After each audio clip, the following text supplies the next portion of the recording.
بسم اللہ الرحمن الرحیم نحمدہ ونصلی علی رسولہ الکریم۔ جناب اسپیکر، بہت شکریہ آپ کا۔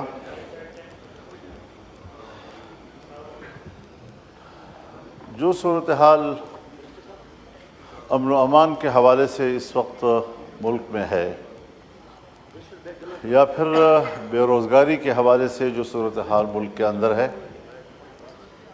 میں اس پر کچھ عرض کرنا چاہوں گا۔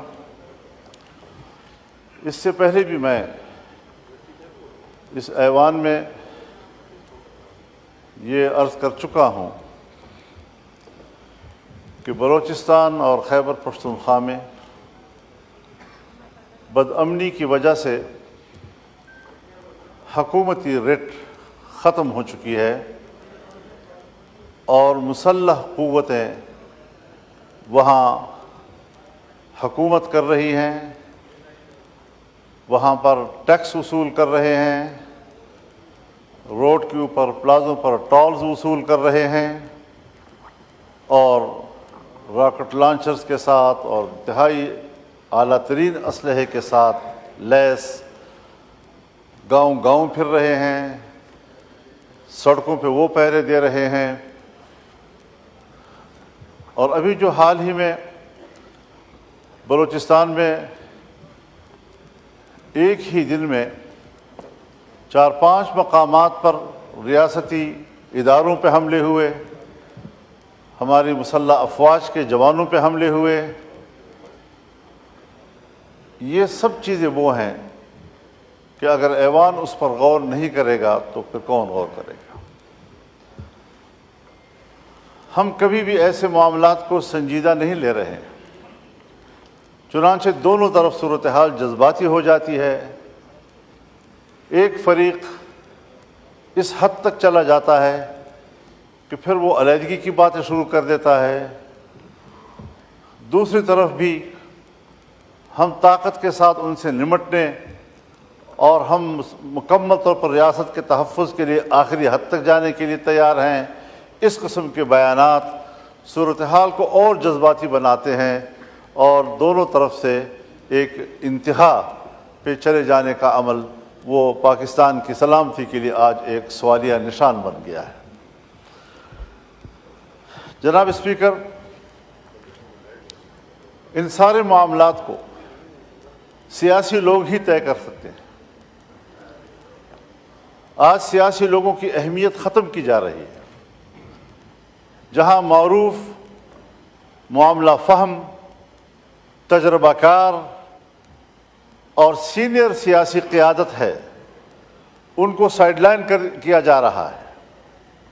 ظاہر ہے کہ اس کی جگہ نئے نوجوان لیں گے، وہ تجربہ بھی نہیں رکھتے، معاملہ فہمی سے بھی محروم ہوتے ہیں، جذباتی بھی ہوتے ہیں، اور اس سے معاملات اس قدر الجھ جاتے ہیں کہ پھر اس گتھی کو سلجھانا ریاست کے لیے بھی مشکل ہو جاتا ہے۔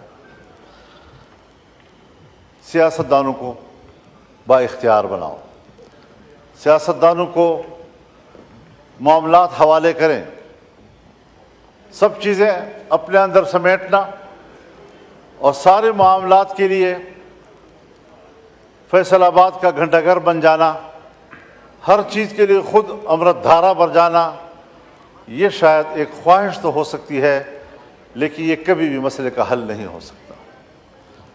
میں آج بھی سوچتا ہوں کہ کیا ہماری حکومت کے پاس یہ صلاحیت ہے، کیا ان کے پاس یہ اختیار ہے کہ وہ خود فیصلہ کر سکیں، یا اپوزیشن کو اعتماد میں لے کر پارلیمان خود اس کے لیے کوئی اقدام کرے، مذاکرات کرے، بات چیت کرے اور ملک کے اندر اس اضطراب کو ختم کرے؟ ہم پراکسی جنگ لڑ رہے ہیں، یہ ہمارے اپنے مفاد کی جنگ نہیں ہے، بلکہ عالمی قوتیں دخیل ہو رہی ہیں اور عالمی قوتیں اس صورتحال کا فائدہ اٹھا رہی ہیں۔ جناب اسپیکر، یہ بات آپ سے بھی مخفی نہیں ہے کہ اس وقت خطہ پاکستان اس پراکسی وار کا ایک میدان جنگ بنا ہوا ہے۔ امریکہ، چائنا، سی پیک اور گوادر، یہ سارے وہ معاملات ہیں کہ جہاں پر ایک سرمایہ کاری کرنا چاہتا ہے جس کے ساتھ آپ نے معاہدات کیے ہوئے ہیں، لیکن آج ان میگا پروجیکٹس کے سامنے رکاوٹیں کھڑی ہو گئی ہیں۔ ہمارے ڈیرہ اسماعیل خان لکی مروت سے لے کر آپ پورے بلوچستان کی طرف جائیں، یہ سی پیک ایریا اس وقت ان کے قبضے میں ہے اور وہاں پر کوئی ترقیاتی کام اب ممکن نہیں ہے۔ اس وقت بلوچستان میں یہی نعرے ہیں کہ چین نکل جائے، پاکستان نکل جائے۔ حالات یہاں تک چلے گئے ہیں، سنگینی کی صورتحال کا اندازہ آپ اس سے لگائیں کہ کچھ ایریاز میں آج اسکولوں کے اندر، کالجوں کے اندر پاکستان کا ترانہ نہیں پڑھا جا سکتا، ان کے اندر پاکستان کا جھنڈا نہیں لہرایا جا سکتا، ان کے کلاسوں میں پاکستان کا معاشرتی علوم نہیں پڑھایا جا سکتا۔ یہاں تک صورتحال چلی گئی ہے اور ہم دیکھ رہے ہیں آنکھیں بند کر کے کہ شاید شکاری مجھے نہیں دیکھ رہا ہے۔ اس تمام تر نازک صورتحال میں ہمیں قدم اٹھانا چاہیے، بڑی خود اعتمادی کے ساتھ ہمیں قدم اٹھانا چاہیے۔ حکومت کو بھی اپنی ذمہ داری پوری کرنی چاہیے۔ ہم لڑیں گے، اختلاف رائے کریں گے، تنقید کریں گے، اپوزیشن میں بیٹھے ہیں تو اپوزیشن کا کردار ادا کریں گے، لیکن اگر ملک کو ہماری ضرورت پڑتی ہے تو اپنے وطن عزیز کی چپے چپے کے لیے ہماری خدمات حاضر ہیں۔ پارلیمنٹ کو، سیاسی جماعتوں کو، سیاسی قائدین کو ملک کے لیے غیر ضروری سمجھنا، اس سے بڑی حماقت اور دنیا میں اور نہیں ہو سکتی جو ہمارے ہاں کی جا رہی ہے۔ یہ سنجیدہ صورتحال ہے۔ ہم ان علاقوں میں رہتے ہیں، شاید سندھ میں وہاں تو ڈاکوؤں کا راج ہے، آپ کو وہاں کچے کی صورتحال سے وابستگی ہے اور پریشان ہیں، لیکن یہاں ہمارے ہاں اسٹیٹ کو باقاعدہ چیلنج کیا جا رہا ہے اور صورتحال انتہائی مختوش ہو چکی ہے۔ تو اس سارے صورتحال میں ہمارا کردار کیا ہو سکتا ہے؟ میں اب بھی یقین رکھتا ہوں کہ اگر پارلیمنٹ سے درخواست کی جائے کہ وہ آگے بڑھیں، بلوچستان میں جا کر بات کریں، لوگوں کے ساتھ گفتگو کریں، کے پی میں آئیں، وہاں کے لوگوں سے بات چیت کریں، گفتگو کریں، تو صورتحال کو دوبارہ واپس اپنے حالت پہ لایا جا سکتا ہے۔ لیکن اس انداز سے صورتحال مزید خراب ہوتی چلی جا رہی ہے، اور میں چونکہ تجربہ رکھتا ہوں، حضرت 2006 سے اس ساری صورتحال میں جب ریاست ناکام ہو جاتی ہے تو وہاں ہم جاتے ہیں اور صورتحال کو کنٹرول کرتے ہیں۔ میں ابھی الیکشن سے پہلے افغانستان گیا، 1 ہفتہ میں نے گزارا۔ پاکستان افغانستان کے تمام شعبوں میں باہمی تعاون، سرحدات کا معاملہ، مسلح گروہوں کا معاملہ، مہاجرین کا معاملہ، باہمی تجارت کا معاملہ، ان سب پر تفصیلی گفتگو کے بعد میں مکمل کامیاب واپس آیا اور میں نے وزارت خارجہ اور پاکستان کے ذمہ داروں کو آگاہ کیا اس سے، اور وہ مطمئن ہوئے، اپریشیٹ کیا، کہا میکینزم کیا ہوگا؟ میں نے کہا وہ ریاست کا معاملہ ہے، میرا ذاتی معاملہ نہیں ہے، میں تو اپنی کیپیسٹی میں گیا تھا، ان کی دعوت پہ گیا تھا۔ تو یہ کوئی مشکل چیزیں نہیں ہیں، لیکن اگر ہم سنجیدگی کے ساتھ بیٹھ کر تسلی سے بات چیت کر سکیں۔ یہاں پر سوال اٹھائے جاتے ہیں، صاحب حملہ ہو گیا، بشام میں حملہ ہوا، یقیناً بری بات ہے، ہمیں اقدام کرنا چاہیے ان کے خلاف۔ سیدھا الزام آ جاتا ہے کہ یہ تو افغانستان کے لوگ ہیں، افغانستان کے لوگ ہیں تو افغانستان کے لوگ مجرم ہیں پھر۔ لیکن وہ 1 یا 2 چوکیوں کو عبور کر کے کوئٹہ پہنچتے ہیں، اور کوئٹہ سے لے کر بشام اور کوہستان تک 250 چوکیاں ہیں، ان کو عبور کرنا کیا وہ بھی افغانستان کی ذمہ داری ہے؟ ہم کہاں تھے وہاں پر؟ سرحدات پر ہماری فوج ہے، ان کے پاس تو اتنی فوج ہی نہیں ہے کہ وہ سرحدات کنٹرول کر سکے۔ لیکن اس سارے صورتحال میں صرف اس سے کام نہیں بنے گا کہ ہم ذمہ داریاں کسی اور پہ ڈال دیں، ہمیں خود اپنی ذمہ داریوں کی طرف بھی متوجہ ہونا ہوگا۔ دوسری بات میں یہ عرض کرنا چاہتا ہوں یہ چیز اس میں ہے کہ پرائرٹیز دیکھنی چاہیے۔ اس وقت یقیناً یہ ایک اہم مسئلہ ہے کہ جو مسنگ پرسنز ہیں، یہ بڑا ایک انتہائی اہم مسئلہ ہے اب لوگوں کا۔ ان کے پیارے جو ہیں وہ 10 سال 20 سال سے غائب ہیں، ان کو نہ یہ بتایا جا رہا ہے کہ وہ مر چکے ہیں، وہ زندہ ہیں، وہ جیل میں ہیں، بھاگ گئے ہیں۔ جہاں بھی ہو، حکومت کی ذمہ داری ہے کہ وہ اس کے خاندان کو بتائے کہ تمہارا بچہ کدھر ہے۔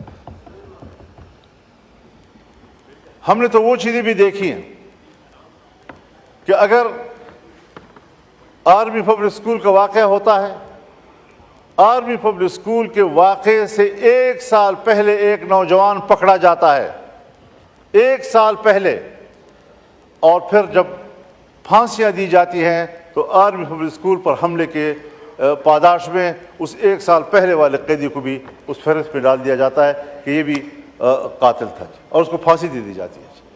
اس قسم کی چیزیں لوگوں میں بد اعتمادی پیدا کرتی ہے، اس قسم کی چیزیں لوگوں میں نفرت پیدا کرتی ہے۔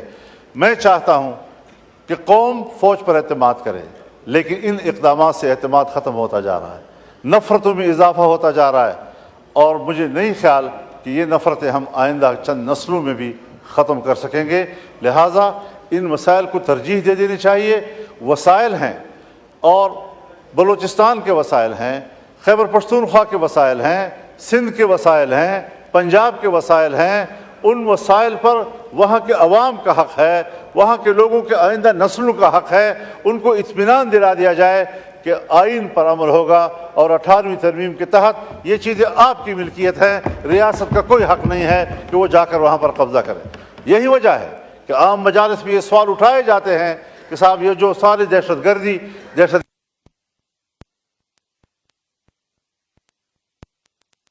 یہ در حقیقت ان وسائل پر قبضہ کرنے کی ایک وسیلہ ہے جو اس کے لیے استعمال ہو رہا ہے، جس کو لوگ ادراک رکھتے ہیں، اور اس پر سوالات اٹھائے جا رہے ہیں۔ دوسری بات یہ ہے جی کہ بے روزگاری کا معاملہ ہے۔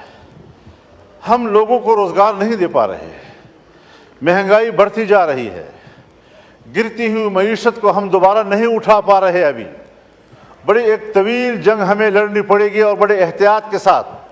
لیکن ایک طرف بے روزگاری ہے، ہم لوگوں کو نوکریاں نہیں دے سکتے، لوگوں کو روزگار فراہم نہیں کر سکتے۔ دوسری طرف ہم محکموں کو ختم کر رہے ہیں، PWD کو ہم ختم کر رہے ہیں، یوٹیلیٹی اسٹور کو ہم ختم کر رہے ہیں۔ 7 ہزار 10 ہزار ملازمین بیک وقت فارغ ہو جائیں گے۔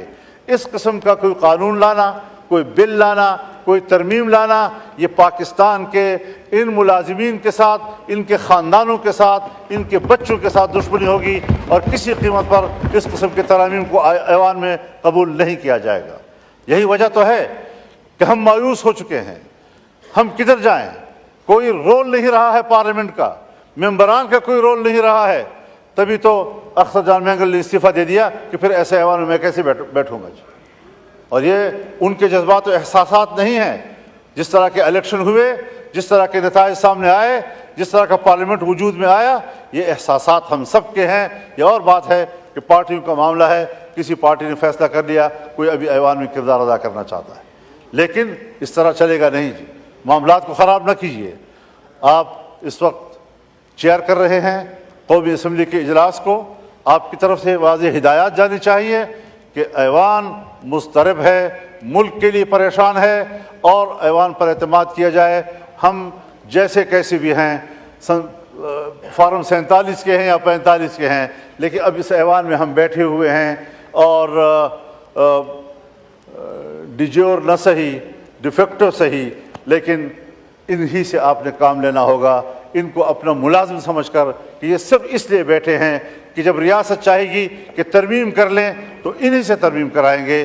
ہم اپنے مفاد کے لیے قانون بنانا چاہیں تو انہی سے قانون بنائیں گے، انہی کو استعمال کیا جائے گا۔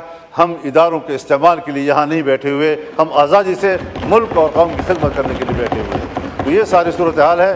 میں بہت ممنون ہوں آپ کا کہ مجھے آپ نے ان خیالات کا اظہار کرنے کا موقع دیا، اور ان کو سنجیدگی سے لیا جائے، اس کو خواہ ایک تقریر اور خطابت نہ سمجھا جائے۔ میں ان حالات کی وجہ سے انتہائی مضطرب ہوں، انتہائی پریشان ہوں اور مایوس ہوں کہ ہماری پارلیمنٹ کے پاس کردار ادا کرنے کا کوئی موقع موجود نہیں ہے۔ اللہ تعالی ہم پر فضل کرے۔ شکریہ۔